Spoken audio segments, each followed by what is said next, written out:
Welcome to another episode of Threads of Enlightenment. Guys, you know me. I have to say this because I want to honor our guests because I know they're coming with a couple of things I personally deem very expensive. That is time.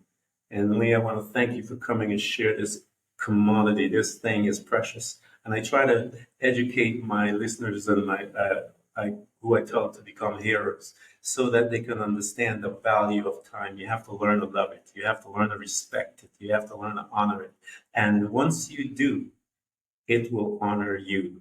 The other is the journey. The journey housed much. It created that individual that stands before us, this powerful being with knowledge, wisdom, understanding, insights, all of this stuff the journey has allowed us to see a new creation. And so we want to honor him for coming and sharing both of these precious commodities with us. Leo, thank you for coming to Threads of Enlightenment, Leo. Ken, thank you for having me on as your guest. I feel privileged, and hello to all your listeners. Thank you so much. Tell them how you serve, because I tell people I'm excited about being a servant because it's a beautiful place. It's has all kinds of mystery and it has all kinds of good stuff here. So tell them, how do you serve? My business is predominantly helping business owners and entrepreneurs who are stuck getting to that next level. And then I teach them how to create a vision for what they would actually love and then help them execute on that. So that's my primary person that I help. But I also like to think that I serve people outside of that who, again, are maybe a little bit stuck in their life and then thinking, actually, there's some steps that I could take that can help me transform from where I am right now. That's certainly where I was and was stuck in 4 or 5 years ago. And now I start helping more and more people with this. So it's wonderful and so fulfilling when you see somebody make that transformation and start changing their life. Excellent. Hey guys, you guys are lucky. So we are getting actually a twofer right now. We have a business individual that for all of you business folks that are out there that have become entrepreneurs and you are in the rut, as they say, and you're looking how to, I learned this word from all you young folks, how to level up and all this type of stuff. So we have someone that has some knowledge that can help your business grow, change some of the things that you want. And so we have that aspect in Lee, but we also have the aspect where he is eager to share some of his knowledge and wisdom on the personal level as well, so that you who are stuck on that aspect will be able to gain some insight, wisdom, so that you can free yourself from where you're at. One of the customs here at Threads is to go back. We like to go back in that time machine called memory and revisited one of the first space that you and I hang out for a short time, and we call those short time years. And that is our family. We're there within our family, mom and dad, who, as I've mentioned, through trauma, they see the world through their perspective individually, and they are now going to deposit data into you. And so we are going to collect all this data, and this data is going to walk us through life and cause us some wonderful time. What was your family like? Well, I was very fortunate to have two great parents, as in they had me when they just turned 17. So they were still children. So I grew up with adults most of the time very, very quickly. Yeah. So a lot of people who do know me knew I was quite mature from a young age. And that was because a lot of my parents' friends didn't have children. Yeah. So until I went to school and started hanging around with children, I was basically a young adult, so quite mature. Mm-hmm. I was very fortunate to have a mum who predominantly stayed at home. So lots of love, lots of caring, lots of attention. And my father was in sales as far back as I can remember, until a recession came and he was made redundant, which set him off on the path of creating his own business and being an entrepreneur.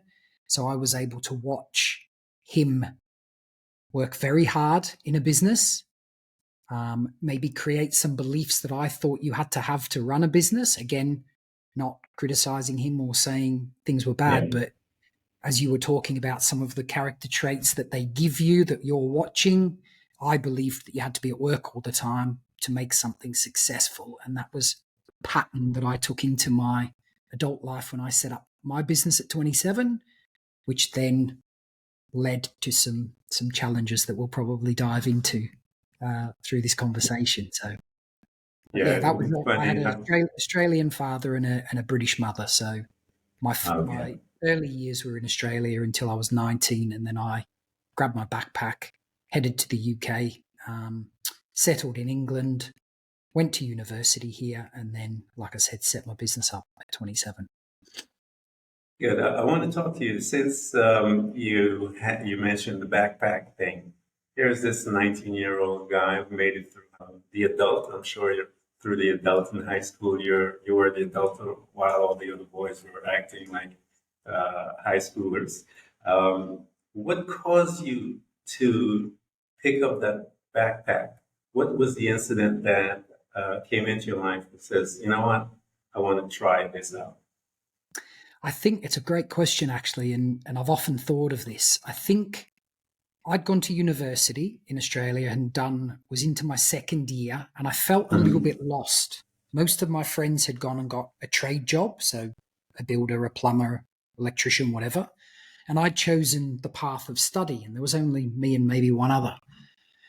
So I found myself a little bit torn between this mature person, but also a slightly immature person. So I could have behaviors sometimes of both. And Yeah, it was at that moment where I was like, look, I need to grow up. I need to go and see some of the world. I've got this mature person that wants to find himself and be able to set his own boundaries rather than this person that just wants to get a job and start on that treadmill. I knew in my head there was something I wanted more, but I was probably yeah, too young to figure it out. So travel was the thing that I was like, let's go and see some of the world and see what comes out when you do that. yeah. I always try to admonish people to travel. I think when you see someone that is stuck in a belief of hatred and all of those things, that's because they haven't exposed themselves to different cultures, different people. Walk amounts to different countries that are there and spend time with the locals and talk with them. And this is where you start appreciating everything about life and people and talking and sharing. And so I always admonish people, get out and go. So here's this 19-year-old, took the leap, went out, something, there's a disturbance there, and thought it to head out there. Once you got there, what was that transition like, even though you have these two similar society in appearance, but the minuteness of day to day and all of those different things? I'm sure there's some differences and mindsets and stuff. What awaited you when you showed up with the backpack? You got Yeah. there. I there was always a fascination for people in Britain with people from Australia. It's a Yeah. warm country. They see it on the TV, and they have this mindset around the lifestyle. You know, everybody just lives on the beach and nobody works. And the Hmm. reality is, when you actually step into the Australian culture, most people work 6 days. Like, it's a very much a, if you don't work 6 days, you haven't got the Australian badge. Whereas in the UK, it's more of a Yeah. pub culture. They Hmm. like to finish work on a Friday and go to the pub with their friends on a Saturday, or on a Friday night or a Saturday, or both. Hmm. So for me, it was out of one culture, which was work hard, chase perfection, trying to get better, into a, oh no, we finished work today. We're going to the pub, chat. And I quite liked that. I quite liked the difference. And again, being from Australia, there was a lot of fascination in people asking me questions all the time and like, why are you here? It rains all the time. Why do you not want to be in Australia? Yeah. And I became fascinated with the culture here, the scenery. It's absolutely stunning. And then also having that ability to jump on an aeroplane and within 2 hours be in a different culture, which in Yeah. Australia you can't do that. So I was fascinated by having that, the ability to do that, but also to learn from the people in the UK that maybe didn't have that appreciation for it because they couldn't see it. they'd lived here all their life, so they didn't realize what was on their doorstep or learn from the ones that did. And that is something else. I have lots of family from England and London and stuff like that, and we have this wonderful exchange that can be passionate sometimes. I love it though. Yes. So here you are learning the culture, and you like that type, their way of things, just to chill and relax, and also um, as you were liking it, as you said, what did that look like? How did it, how did you fit your body, your mind? How were you adjusting as far as that type of lifestyle? And how did you feel? Because you said when you left, there was this restlessness. Yep. What was happening to you, Lee, as all of Great, this?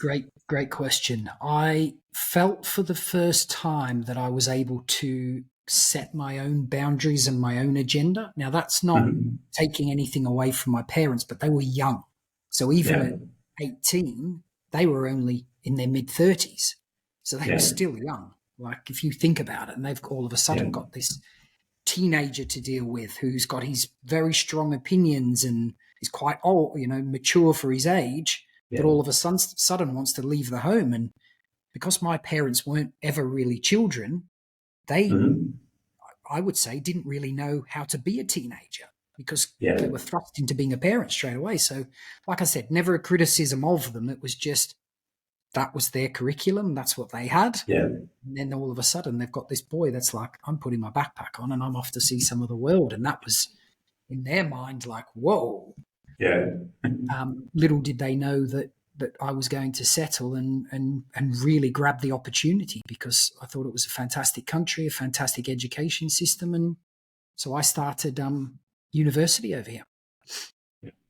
How did they, that conversation with mom and dad? Because they, as you said, they're young Yep. and their baby is gone. And I'm sure you must have had some robust conversation, if you will, because they are a great part of them because they were young. Remember, so they were attached to you to some degree, especially mom, because they were young, and being young, Absolutely. Yeah. um, that would My have been a my mum tough has thing. always been very supportive of the decisions I've made. Yeah. I think partly because she comes from always a place of loving and caring and understanding. My Mhm. dad was more where the difficult conversation was Yeah. because he was very driven. And then all of a Mhm. sudden, he's, I wouldn't say not in control of a situation, but hang on a second, I brought this boy up. And then now all of a sudden, he's going off and gallivanting around the world when we should be working harder because that's what we have to do. Yeah. Again, I don't think he meant that the way it came across, Yeah. but the reality was that was how he felt. And I needed to create some of that space so both of us could grow. Yeah. Well, he was going according to his program, you Absolutely. know, and With so his beliefs and what oh, he thought was best. yeah. Absolutely. So when you were stepping out of that programming, Mm. that's always where the friction is, the expectation. I had to learn this thing with my kids, and it was one of the most interesting lessons that I had to go through, and it was detachment and letting go of my kids. Yep. Uh, and it was a hard transition to do as a parent, but I realized that I had done best that I could do at what information I had. But I always told him, I said to him, remember, son, I am a computer that has some data that you could tap into at any time. And with one of my sons. And so I always told him, I said, I'm your biggest fan. I'm simply going to be watching you, and I just want to make sure you guys make it. Great words. Compassionate detachment was that terminology that popped into my heart with a specific son of mine. And so I had to learn to be compassionate, but detached and allow him to be on his journey, which was a tough thing for any parent to go through, but it's a necessary. I Right. think because of what I experienced in that transition period of where I wanted to grow, Yeah. and because I was quite mature for my age, I have a son now who's 23, who I had at a young age, Yeah. and he was mature because he was hanging around with adults quite quickly at a young Mhm. age. So I was able to acknowledge, okay, where is he right now in his life where he requires me just to put my arm around him and let him make a mistake Yeah. and let him know that it's okay. And like you said to your son, I'm your biggest fan. Yeah. Once he became 18, it was already happening Mhm. a little bit before that, but once he became 18, it was like, okay, I'd actually prepared myself for that letting go part because I wanted him to fly. But I also Yeah. wanted him to know that every time he made a mistake, it was okay. I was going to put my Yeah. arm around him and he would know, actually, I can go back to dad if I need to. But if I don't, Mhm. he's a lot like I am. He tries to Yeah. figure it out. Sometimes he pushes and pushes and can't figure it out. But the beauty is now, even at 23, he comes back and we have these conversations and they're fulfilling for both of us Yeah. because I'm not trying to control him, but I'm also, like you, the data that can help say, Yeah. have you looked at it maybe this way? And then go off and fly again. And you Yeah. can see it's helped him grow quickly. I then Mhm. have twins now that are 14. This gift that I gave him probably around about 14, I've actually been giving to them from an earlier age. Much younger. So Yeah. they're parented slightly differently just because of the way they are as boys, Yeah. not not because it's intentional, just because of, well, what's the environment like? The environment for my oldest was it was him on his own. These two are Mhm. two at the same time with different personalities, but same principles, like you going, I'm already preparing myself for that time I let them go, but allowing them to know, hey, when you make a mistake, I'll put my arm around it. If it's a big mistake, we might have a discussion about it, but I'm not going to react. I'm going to respond to it and support you as best as I can. Yeah. I said something to my kids when they were young that I wanted to do that to show to go on the pendulum. And I sat them down as boys and I said, I am your father. I said, there's nothing you and I can do about that. That's it. But my friendship, I have to earn it just like any other. And I said to them, I want to be open with you guys. Young boys, little boys sitting at the table looking at their crazy dad. I said, I don't care what it is. If Yep. you've killed someone, come sit down, let's sit down, let's talk. So I want you guys, so my goal was to make it as drastic as possible to show them it doesn't matter whatever scale that they're thinking of, you know, that they are welcome to come and let's talk. So Yep. my son said that that was a pretty good gift that I gave. So here you are, Just going to say, what a you, gift. What a gift. oh, thank you. Here you are, this young man in London enjoying it, deciding to go to school. Um, what profession did you pick and why? Yep. Why did you pick it? And Yep. what was the I, circumstances that caused you to pick that yep. specifically? I had watched my father grow a business. And I Mhm. did look up to him. So I always had it in my head by the time I was 30, I would have a business. Yeah. I was doing business and international trade in Australia. So business study at university with Japanese, the language. Mhm. Um, when I decided to up sticks and move to the UK, I carried some of that education that I'd had over to the University of Leeds and did business and information technology because this was from 2000 to 2006. I did the study Yeah. on an evening for different reasons. Firstly, I could only do that when I first came to the country. And then halfway through that, my son was born. So I carried on whilst I was still providing. Um, the information technology led me in my final year of 2006 to do my dissertation on digital marketing. Mhm. Now, it was already taking off. Google had really just started taking off in the US. It wasn't as prevalent in the UK. So I did my dissertation on digital marketing. Now, they gave me 51 out of 100 for it and said, oh, it'll never work. And I was like, fantastic. That's the best thing anybody could say to me because it's like, okay, Yeah. I'm going to figure it out and show you. And I didn't Yeah. mean that in a smart way. It was like, that's their Yeah. Yeah. opinion. I didn't Mhm. 2 years later, they were paying me to come and do presentations on it at the university. So the great thing about the story was in that adversity where they, when I say I couldn't get a job, it actually Yeah. made me go, right, I need to do this. And now there was a business school attached to the uni, and they were encouraging me to create my own business. Yeah. So I started it as like a consultancy whilst I was finishing university, just doing little bits for people. Then came out and went, I'm going for this. So I actually started at 27. So the first goal was be 30. Mm. It was the 6th of August, 2006. I was registered as a business. I was like, great. Yeah. In fact, I rode my bike to the accountants, and I still remember him. Get out of uni, I've ridden my bike to the accountants. The accountant was a wonderful guy. I said I'd seen him. I'd actually been serving him in a restaurant. And I said, I've seen you're an accountant. I saw you in the paper. And he said, come and see me. And I went to see him. He was asking me about my idea, and he just picked up the phone and dialed the registry office and said, right, I want to register a business. And I was sat like, and as he's talking, he goes, what's the name? And I couldn't even think of a name. He goes, think of anything. I gave him a name, and he goes, great, that's registered. He put it down. He said, now go. And at the time, I didn't realize what he was doing. And it wasn't until afterwards where I realized he knew if he didn't pick that phone up and do it, I might delay. Yeah. And he just made that first step for me. And I thank him to this day, really, really important step, because it sent me off on a journey then to go, right, I can do this. Yeah. Yeah. I had a friend of mine said something to me that disturbed me tremendously. He said 80 to 90% of the people on this planet will always work in someone else's dream. He totally messed my world up.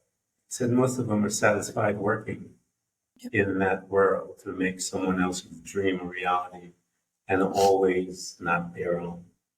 And I that's think, okay. That's okay, because for some people, they're fantastic at it. Oh, yeah. They And he like to said the do. same. Yep. Yeah. And there's no judgment, but there's also those people that are on the fence that go, I wish I did something for myself, but often it's their self-belief that holds them back, Yeah. and it's never the ability. And most of the time, Yeah. people that I come in contact with think it's their ability when it's not. It's down to their belief in themselves. Yeah. Hey guys, so you that are listening and you heard that. Many of you may be there. I remember being there. And sometimes you just need someone to help you to make that nudge. Lee was talking about his accountant was there. I have someone, guys, that is here that can help you make that nudge and walk with you from the personal aspect, which that's your business is your personal aspect of who you are. It's an extension of who you are. So I have Lee here, and he's able to help you with that space right there so that you can walk into the next, which is to fulfill your dream as an entrepreneur so that you can live that dream of yours. So here you are. You have your class and you got your business started at 27. That's a major accomplishment. When you sat there and the accountant made that call and you got up and you ran out of the door and you got into your place, talk to me about right there. Because now you have a business and all that stuff you had inside you, all that talking and stuff like that, you have to make it come to pass. What was it like right at that space? The earliest or the first memory where I felt really good was looking at the certificate of incorporation. So I printed it out, put it into a plastic frame, and then put it on my wall. And it was the only thing on this wall. Yeah. And I looked at it and looked at it, and I looked at the date, and I thought, this is real. Yeah. Now, I didn't have any fear then, maybe because I was younger, and it was like, okay, now I need to go find a customer, like a proper business. And I started, and call this subconsciously, just contacting people that had businesses. I was Mhm. young, naive, whatever you want to call it. I had less backpack that I'd been carrying around, so no fear, no worries. And I fortunately picked up a customer who had a big shop fitting company, and they used to do the shop fitting for brands like Prada and Swarovski, and all through the UK. Yeah. And I didn't even know how to accept payment off them. When he asked how he was to pay his invoice, I got that all wrong. But I was like, oh. And looking back, I love it because it's like, oh. And to him, he brushed it off. But to me, it was like, oh, Yeah. I'm answering these questions as I go. So that was my earliest memory where I started to go, oh, this is real. And then quite quickly, I gathered some really good customers. And one of them was Silver Cross, which is one of the UK's oldest brands. They do the old fashioned prams, the ones with the big wheels. Yeah. They're from the mid 1800s. And obviously, they've changed. Those Yeah. prams are not so great for modern day now. They've got different types, but they became a customer quite early in my journey, and I ended up having a relationship with them for 9 years, helping them with their digital marketing. So call it right place, right time. I don't know, but I don't yeah, it was believe in that, man. I a fascinating believe experience. that you, because you created your business and then you did, I always say to people, life is full of, it's basically sets of decisions made. And you made your decision that you wanted to get this business. If you did not go out to get the business, you wouldn't have gotten the business. And Yep. so I believe you created it because it's always been inside of you. And when you present it, as they always say, preparation and opportunity, but you had to present in order for that to happen. And I believe you created the right time and the right space because you showed up because you were bringing knowledge that Yep. was necessary to fill a need for that company, even if they didn't see it. But after having a conversation with you to recognize, hey, we have a need. And I always believe we create those things. Lee, I don't Yep. think The we different just drop version, on the version of me then at 27 was doing it unconsciously, whereas the unconsciously. Yeah. version of me now is doing it consciously. Yes. And And I that's a tell very people, different yeah, version. purposeful design. Before we did it, but we were moving in it versus the default behavior because you were out of default thinking.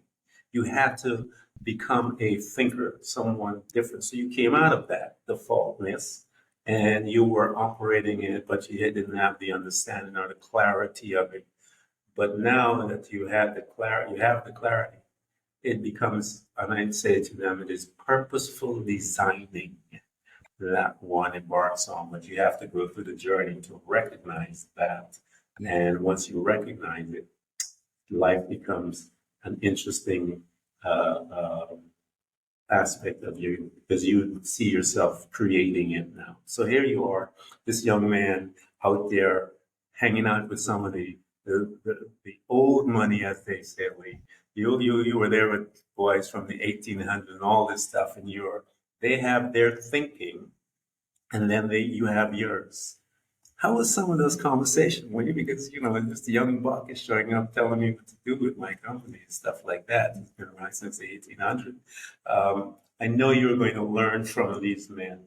What Yep. was some of those encounters like? What was this young man drinking up as he is um, dancing within that?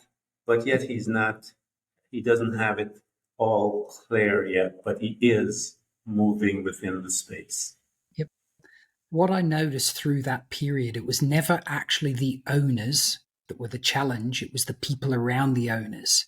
So the Yeah, owner, business owner, entrepreneur was always the visionary. So yeah, they were usually at the front of the curve where they would say, okay, there's an opportunity for us to use the internet now. I don't know how to do it because I'm running this commodity, this business, but all I know is mhm, I need to be taking part in it and seeing what it does. It was yeah, often the people around them that had the fear. Yeah. the chief financial officers or the strategies or the Mm-hmm. salespeople, they'd be like, oh, we don't need to spend money there yet. Let's keep doing it the way we've been doing it, because that's where Yeah. they felt comfortable. Whereas it would be the owner that was always on my side that would go, I've got your opinion, but I want to have a go at this. And I was able to show them, hey, we can do this in a controlled environment, get Yeah. you a result, show you the result, and then we can scale it. And that's Yeah. still the same pattern today, because you tend to find the business owners, the entrepreneurs, or the visionaries that are like, okay, what's happening? So, Yeah. right now we're seeing AI come in. Well, AI is Mm-hmm. no different to where Google was in 2006 and Facebook was in 2013. Yeah. It might be scary. We may not know how we're going to use it. I don't know how. But all I know is I'm running tests right now, because if it is going to become part of our life, we may as well get educated on how we're going to use it, because we need this to drive us forward. And even when you think back to the farming industry, Yeah. when tractors and machinery came in, people lost their jobs. It's not great, but actually, as a society or as a world, we shifted and created different jobs, and that, I believe, will be the same thing. I.e., with digital marketing, people had to shift from newspapers to online. Same thing with AI. People are going to shift differently. What that looks like, I don't know, but we'll see. Yeah. It's here to stay. It's a new, as you said, it's new, but it's here to stay. It's and we just have to learn, and just like anything else, as we adapt and move through. But the door has been open; it's not going to be closed, so we have to walk through it. So here's this young man; he's getting all the things. You have your support staff, meaning the accountants who are watching your money and all of these things. What was happening to you? So those first early years of business, I also had a young family, and I had to make a choice at that time. And I Yeah. think because I'd watched my father work so hard and I longed to have more time with him, Mhm. I I'd also interviewed some very successful entrepreneurs, either in my previous job before I finished school. So I worked in a restaurant whilst I was finishing university. And one of the business owners, or the owner of one of the biggest supermarket chains in the UK. And he said to me, what are you doing, young lad? And I said, I'm about to finish university. I'm going to set up a business. Have you got any advice for somebody young going into business? And he said, I knew you'd be up to something. He said, spend as much time with your family, lad, because I never did. And it really cut into me when he said that. Yeah. Now, every time I interviewed or asked people that same question that ran a business, what advice have you got for someone young? 9 out of 10 would say, I wish I'd spent more time with my family. And I was like, okay, if all these people are telling you this and you longed for that from your own upbringing, do it.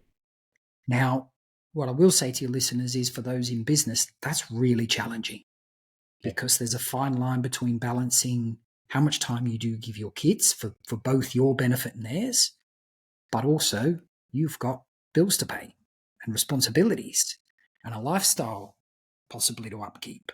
And if you want to have experiences, and at times it became a real juggling act, but I probably spent more time researching and understanding how to, because I had 3 boys, how to bring up boys, and because I wanted to give them the best opportunity. It's now later in life, when my kids are getting a bit older, that both me and my wife have said, okay, we've given our absolute best as parents now. Let's start having some more time for ourselves. So we really invested, in particular, the 20 years for my eldest and 14 years for my current boys, where we've got to that place now where they're starting to have a little bit more time for themselves, and we're doing some stuff for us. That is awesome, man. I love to hear those type of stories, because I want people to understand that you can have it both. You can, in my bringing, in my mindset, I segregated it. I didn't understand how I could have both. And so I put my kids first, and I was like, I'll focus on them so that they can do that, and I'll wait until, because I was young at the time when I had my boys as well. So, um, And one day, when my boys were teenagers, and I always tell people, boys at 14 years old, they lose their minds. They separate when they go on vacation, and they reconnect somewhere in the 20s for a short period of time, and then they take a little break, a little sabbatical, and then they show up back in their 20s, and then they decide to be friends again. So I always tell people that's how I noticed with every single one of my boys as they were going through their things. But I put one aside for the other. But if you guys heard what Lisa did, you can be it. And then one day I was sitting there, and the thought came to me is, you could have. The intention was that you should have both. And I stood there and I was like, started looking at my life.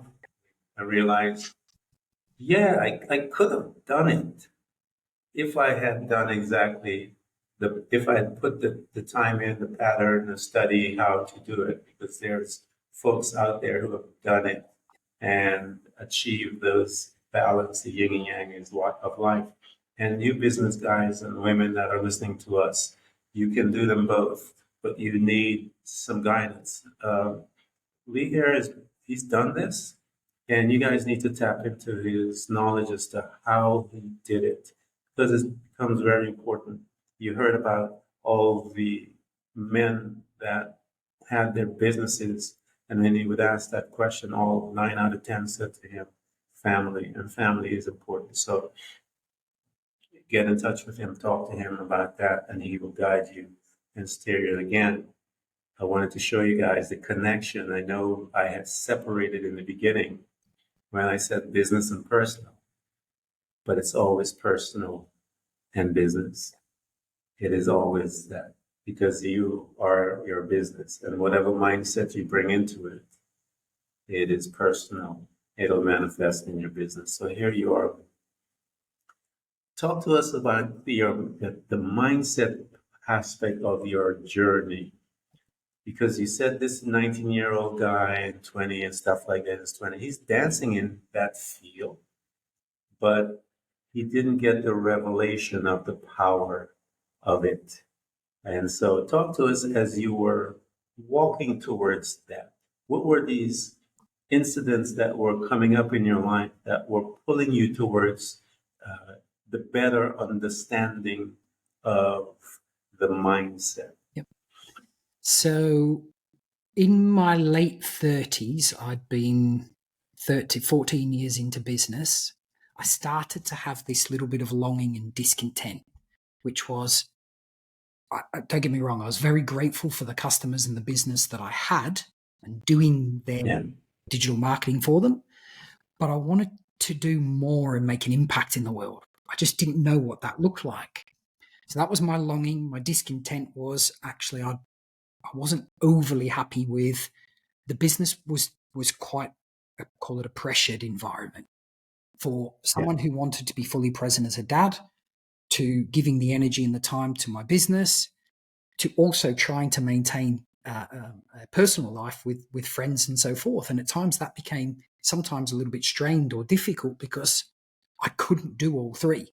So I had to make a choice. And I always had an A, B, and a C list. My A was my children and my wife. My B was always my business. And unfortunately, or fortunately, my friends had to be C.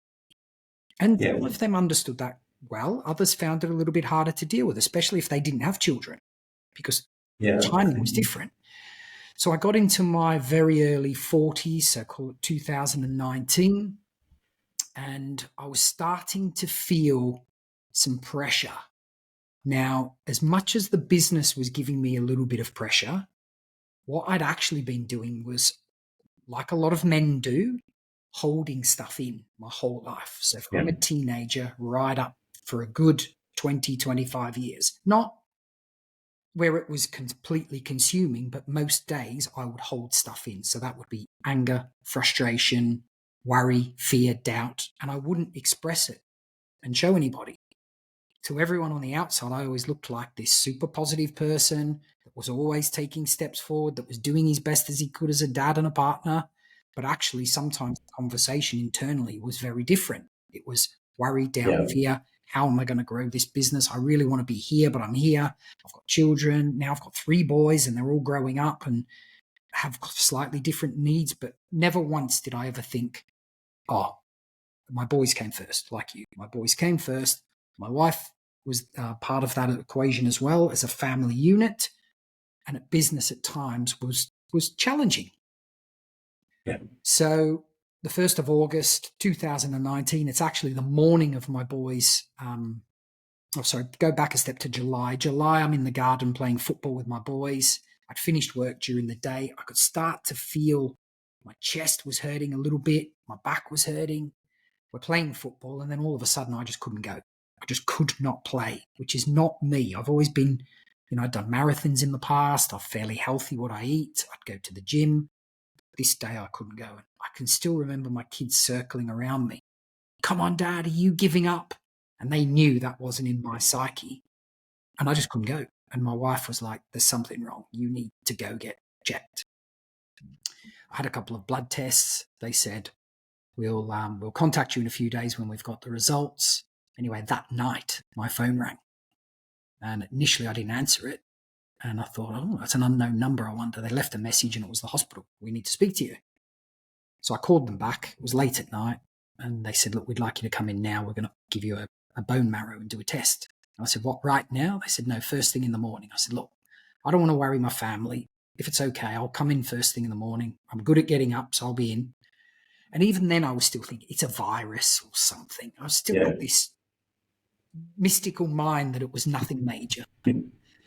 So they did the bone marrow. The results came back. And then the results I actually got on the 1st of August 2010, and that was the morning of my twin boys' 10th birthday. And I walked into the room and there was a panel of doctors and I was like, this is not maybe a virus. This is going. So I was given the diagnosis of bone cancer. And I don't know what it was, but immediately I was like, I'm going to figure this out. Because as a kid, a young kid, the people that knew me, I was mature. I was someone who always wanted to figure things out. So the one question I did ask them was, how long have I got to live if this stays? And they said, we don't know. So I was like, okay. And in my head, I was like, okay, even if I've got 2 years, let's figure this out and see what happens. So straight away, I had to go home. My wife's ringing me. We had to go home. I had to tell her, break it to her what they told me. We had 15 kids coming over for a birthday party. And she said, let's cancel it. I said, no, let's go ahead with it. Let's put this to the side for the moment. I'm going to figure this out. And I could see for her it was a lot harder to deal with. And it always is in these circumstances for the people around you. Yeah. And it's hard for you if you stay in it. But hopefully I'll inspire your audience to say, okay, let's have a look out internally and manifest what happens externally. So a month, I started treatment, chemotherapy, drugs, and I just felt terrible. I was sleeping. I was not able to do my business. So that started to slide.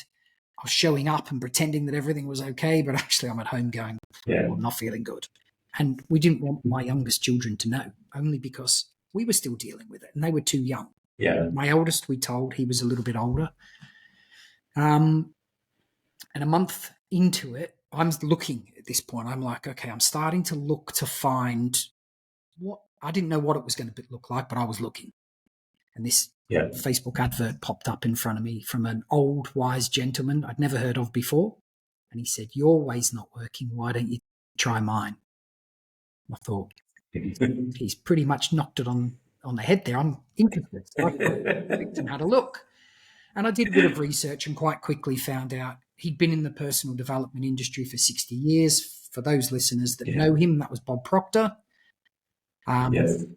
Everything that he said, he did a little presentation about how your thoughts, your feelings and your actions create the results and they manifest in your body. And I was like, that is me. What my thoughts are doing, I'm holding them in my body as worry, doubt and fear. They're manifesting and or suppressing as anxiety or worry in my body. My body then becomes toxic and it's at disease. So that was the first time I actually worked out disease didn't mean I had a disease. It meant my body was at disease. And I was like, right, I'm going to do whatever I can to change this. So he became my mentor for the next 18 months. And I was in a group environment. And one of the things he said to me, he said, Lee, you can change this. And that was enough. That was all I needed to hear. And he said, your body's a manifestation of what's going on in your mind. He didn't know me. He said, what's going on? He said, what are you thinking about? And I was, the first time in my life I'd been vulnerable and shared. He said, okay, you can change this. I was like, wow, his belief is so strong. I believe him. So I started to create a vision for the life I would love through the stuff I was learning from him. And the first step was I wanted to play football with my boys and be healthy and down at the field and rolling in the grass in summer and having these experiences with them and then seeing them grow older and being part of their life. The other thing was walking down the beach with my wife when my children weren't there, and we were able to have a discussion about what we would like to do, because we'd often talked about traveling and doing things. And we do travel as a family, but we want to take that next step as travelers when our kids are grown up, because we had them young. 3 months into, so that was September when I joined him. November, on my birthday, I decided I can't take these drugs anymore. They're just making me feel terrible. I don't want to do the chemotherapy. I'm going to stop. And I went into my wife and she said, you're not enjoying this, are you? I said, no. She goes, why don't you stop? I said, funny you said that. I did yesterday. And she said, I know you. I knew you would. She said, but one condition, if you get worse, you go back on them. I said, yeah. I said, but I'm going to figure this out. That was November. February, I go and have a blood test. The doctors are still under the assumption that I'm taking this chemotherapy drug. They said, things are looking great. The drug's working fantastic. Your blood levels are coming down. They're still not where they need to be, but they're in reducing now. And you're heading the right direction. And I ummed and ahed in that moment whether to say something to them. And I thought, they're never going to believe me what I'm doing, so there's no chance. And I'm very, very grateful to them for the support and the journey they took me on, and they gave me what they believed. A further 3 months later, so August again, May, August time, I go in for a blood test. The results come back, and they said, fantastic news, Mr. Wallard, you're in remission. The drug's been working fantastic. We want to keep you on it. Blah, blah, blah. And I said, got something to tell you. I haven't been taking the drug. And it was an Eastern European lady that was my doctor. You don't know what you're doing. This could kill you. And I said, look, I know you help so many people, and I'm so grateful for everything you've done for me to this point, but this is the route that I've chosen. And I didn't go into detail with it. But so at that point was my moment of enlightenment where I went, okay, if my thoughts can change my feelings, that can change my results, my actions and my results in my body, what happens if I apply this to my relationships and to my business? Now, things didn't manifest straight away. They took a little bit of work. Now, going back to the story of seeing my boys playing football, more, obviously I was getting healthier, so I started playing football with them. Little did I know that a year and a half later, their coach of their football team was having to move away, so they didn't have a coach. And all the parents were like, Lee, you're the perfect person. Take this job. And I was reluctant at first, thinking, oh, you know, an Aussie who hadn't played football before taking over this group of boys, and is it too much for my kids? And my kids are like, Dad, we'd love you to be the coach. And I was like, right, I'm in. Best decision I ever made. So I was running a business, but I had to give a fair portion of time to run this football team. Like I said, greatest decision I ever made. I spend Tuesdays, Saturdays, Sundays playing football with my boys. I have 17 surrogate sons now. We went from a team that was okay and would win a few. I applied some of these principles with the boys, encouraged them to make mistakes. I didn't force any information on them, but just wove some of these principles about having a vision, applying this in their life. We went undefeated last season until the last game of the season. So to see these boys grow gave me the opportunity to see, when you give this gift to young children, they can grab it quickly. They carry the backpack that we do. Great education for me. So seeing it in my own life, in my health, and then seeing it in these children, and then seeing it now in my own children as they now know my story and why I understand this. They're like, okay, Dad, we get this now. We'll listen, which is wonderful. And again, I don't force stuff on them. It's more, okay, What do you need right now that's going to help you through this obstacle that you're facing? One of them faced a bit of a challenge with his height. So he was getting bullied or picked on at school about it. We went through a process. Now he thrives with it. Yeah. So applying the principles that I'd learned with regards to thoughts and feelings and actions create your results, which we spoke about earlier, all of a sudden I was able to go, okay, where am I having constrictive thoughts? And in a relationship, sometimes you've got two people, and we talked about this earlier, with two different parenting, and pick up on their data. So my wife and I did have some paradigms and some conditioning that at times wouldn't make our relationship work great. We had many, many great times, but we really wanted to turn the dials up and show our kids what a great family environment looks like. So that started to transform. My wife started to change some of the stuff that she carried from when she was younger. All of a sudden, she was letting go of and then creating a life for what she would love, including what our family would look like. Wow, what happens when you put this into business? Then I started to coach people on it with business. So I had some existing customers, and they're like, oh my God, Lee, this is unbelievable. This is, I know I came to you for digital marketing, but this is changing my life, and now it's changing my business. And actually, and quite often entrepreneurs that came to me, in particular men, they had this, I want to create this amazing business. And when I make all of this money, I'll take my family on holidays and repair everything that I'd let go. Yeah. And actually what was happening was I was starting to teach them, you can have all of it. And then they would come back and go, do you know what? My wife actually likes me. And do you know what? We had a family holiday, and for the first time ever, I was fully present for that week while we were coming down the Rhine River in Germany, or whilst we were in Florida, playing in the water with my kids. And you start to see how that makes them feel. And then when they realize, actually, I can apply this in my personal life and into my professional life, I can have both. And that was the bit that I was missing prior to 2019. And that was definitely the gift that I was given when I was told that I had bone cancer. Yeah, it's powerful. It's a powerful story, Lee. And I hope you guys, and the reason that I always tell you guys to transition from a listener to a hearer, because the listener is your natural man, the hearer is your subconscious man, and that's the person that needs to hear it. And when he hears it, it drops into the belief system. The word, I came out of healthcare, disease. We say it fast, but we miss the whole power of it. Dis-ease. That's dis-ease. When we have a mind, and now it's being seen in the healthcare field, that the mindset will assist also with the outcome in the healing. They're getting more and more data, and they're seeing that, and they're calling it prayer within healing. But prayer and all that stuff is a mindset.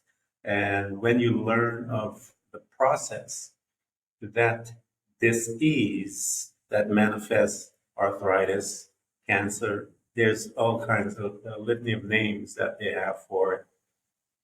You can actually turn that around. I know so many people that has happened. And remember, guys, it is a dis-ease in you that needs to be fixed, and not even fixed. It needs to be discovered. You haven't discovered it yet. And when you discover it, then it's when it becomes known, you're able to walk through it and how to manifest your desired outcome.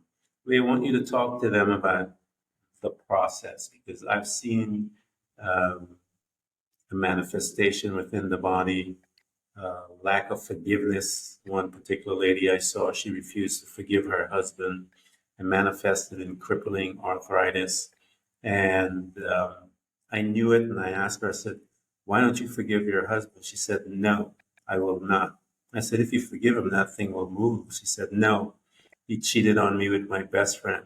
And when I'm talking to her, I actually thought he was alive. And I said, where is he? Can you bring him out and let's talk? Because I thought he was alive. And she said, He's been dead for over 10 years. Mm. I looked at her and I was like, are you kidding me? But she couldn't, she couldn't, she could not forgive. And because she couldn't forgive, that stored emotion, he manifested in arthritis. So when you recognize what was happening, what was the, as you said, your A, B, and C? Yep. What was the A, B, and C? What tools did you bring in? Yep. So that those that are paying attention to this can see it. But this guy, he's going to say them to you, but he knows how to, he's skillful in how to apply them. And that's what you need. People call them coaches, I call them guides. But if you can just give us some insight as to the process, what did you bring in Yep. to make those drastic changes? Because you were about to die, bro. That was a potential outcome, but it was not one that I was willing to entertain. So Yeah. I had a very strong belief from the start. The first thing that I would say when I started... Lee, let me interrupt you guys right there. Let me interrupt you right there. Did you hear what he said?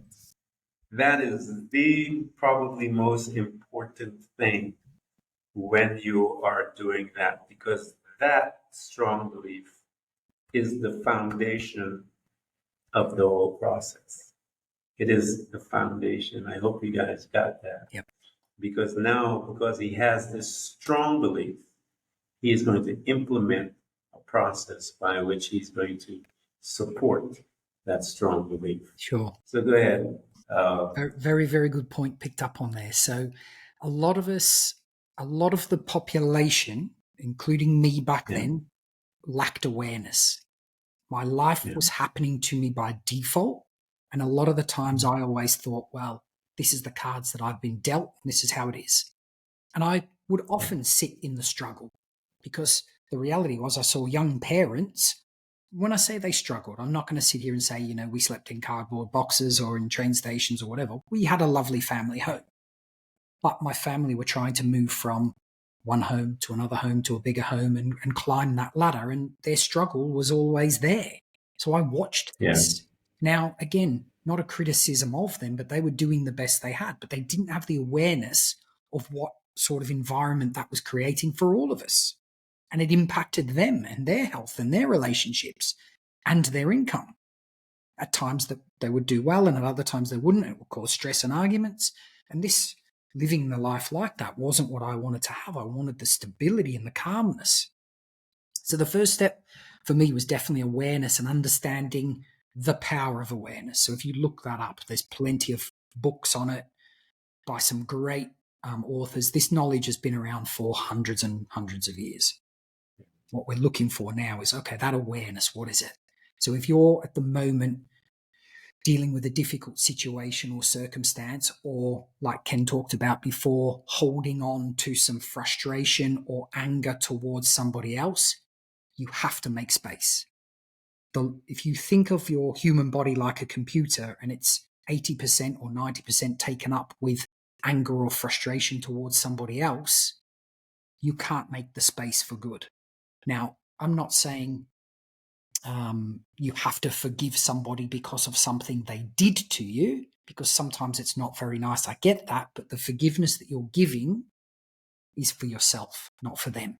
Yeah. So if somebody has hurt you or whatever, it's stepping into going, okay, there's a big part of me that's still holding on to that, and every day I'm holding it in. So for me, I talked about mine was holding in anger, frustration, and suppressed emotion because I didn't know how to show it. And actually, it's a bit of a pattern I got from my father. Not, again, that he was a bad person. He just came from a generation where they didn't know how to do it. So I was copying that behavior, holding it in my bones, thinking, I can't be vulnerable. I can't show this to anybody. All of a sudden, I got cancer in my bones. When you're holding on to frustration to an ex-partner or whatever it may be, and your friend there was getting arthritis, holding on to it. Okay, so when we let that go, what that does now is, yes, there can be a 5% portion of your brain or your body that has that there. I'm not saying discount it completely because you haven't addressed it. And maybe you have some inner child work that you have to do to overcome that. But the reality is, if you can spend the other 90, 95% of your time focused on your vision and where you want to go, you've made space for it. And your life is a lot more pleasant. There's a lot less worry or fear or anxiety.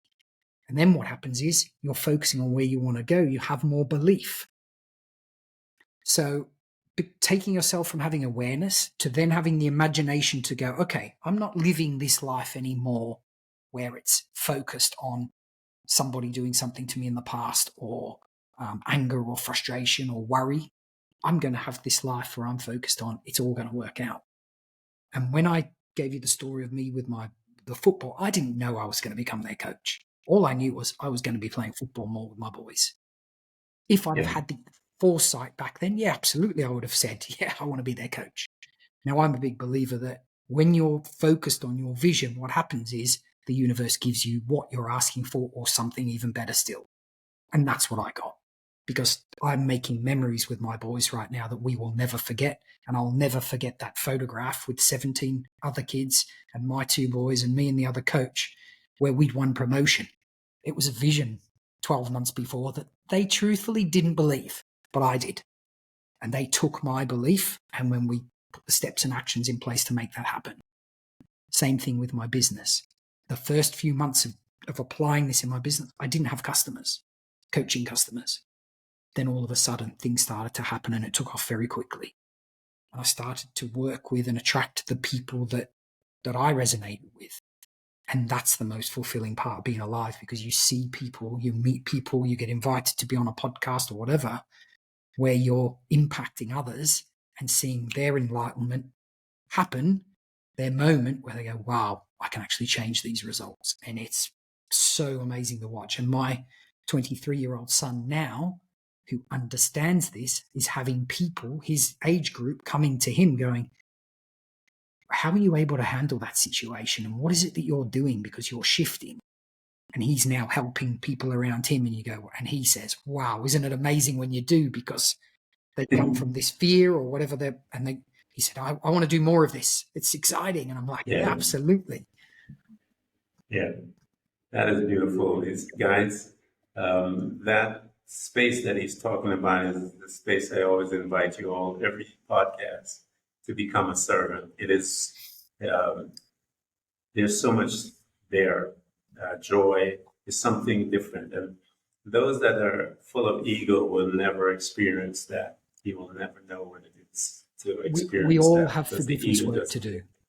So acknowledge it. Ego is not there. You have to, one of the most beautiful things that I've ever seen in my life was a Japanese, and I told you that I love the Japanese culture because of some things that we talked about, the perfection that they're chasing. One of the most beautiful things that I saw was an art piece. And because of the culture, believe that when something is broken, they mend it with precious metals. I saw this vase broken in pieces and all gold all around, mending it. And I saw right next to it a vase that was not broken. And to me, when I saw that, it jumped into me.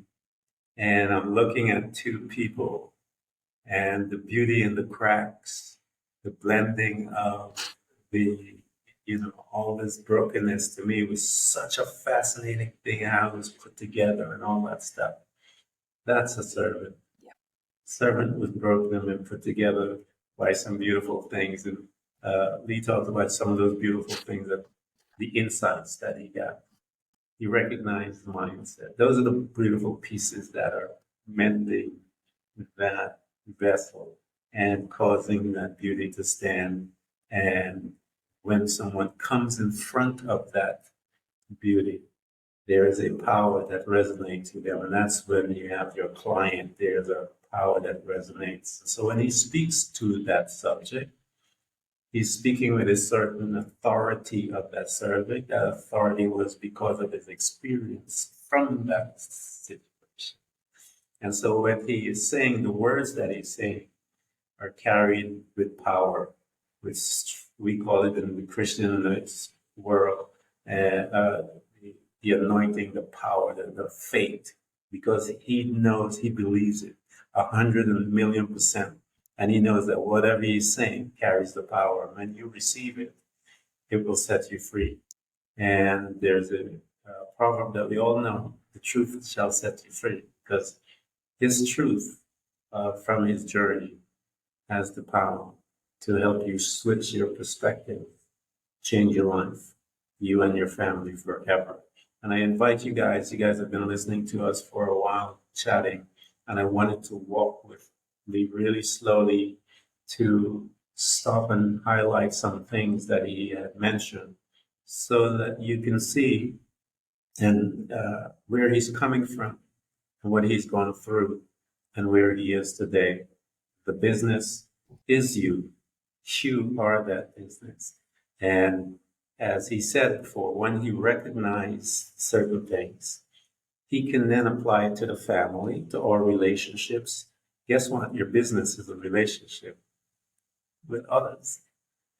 You have to have a relationship with that individual who have that business. But when you learn the insights and the different things, then you behave, you'll be amazed what will happen to your business, but what will happen to you. And I invite you guys, I'm going to provide everything for you guys to reach him. You need to reach him. He has a powerful story so that he can walk with you, hold your hands, and introduce you to some powerful individual, which is yourself. And so I want to thank you. Thank you so much, man. This has been good, and we haven't touched the surface, guys. Uh, we haven't touched the surface of Lee, and so I want you guys to get in touch with him. Again, the business owners and those for personal need, get in touch with him so that you can learn more of him and from him, so that you can have your desired outcome. Lee, thank you so much again, man. Ken, it's been my pleasure to be on here. Thank you for having me. And I wish all your listeners very well in their journeys to understanding awareness and being able to use their imagination to create a life they love. Powerful tools, man. Thank you so much again.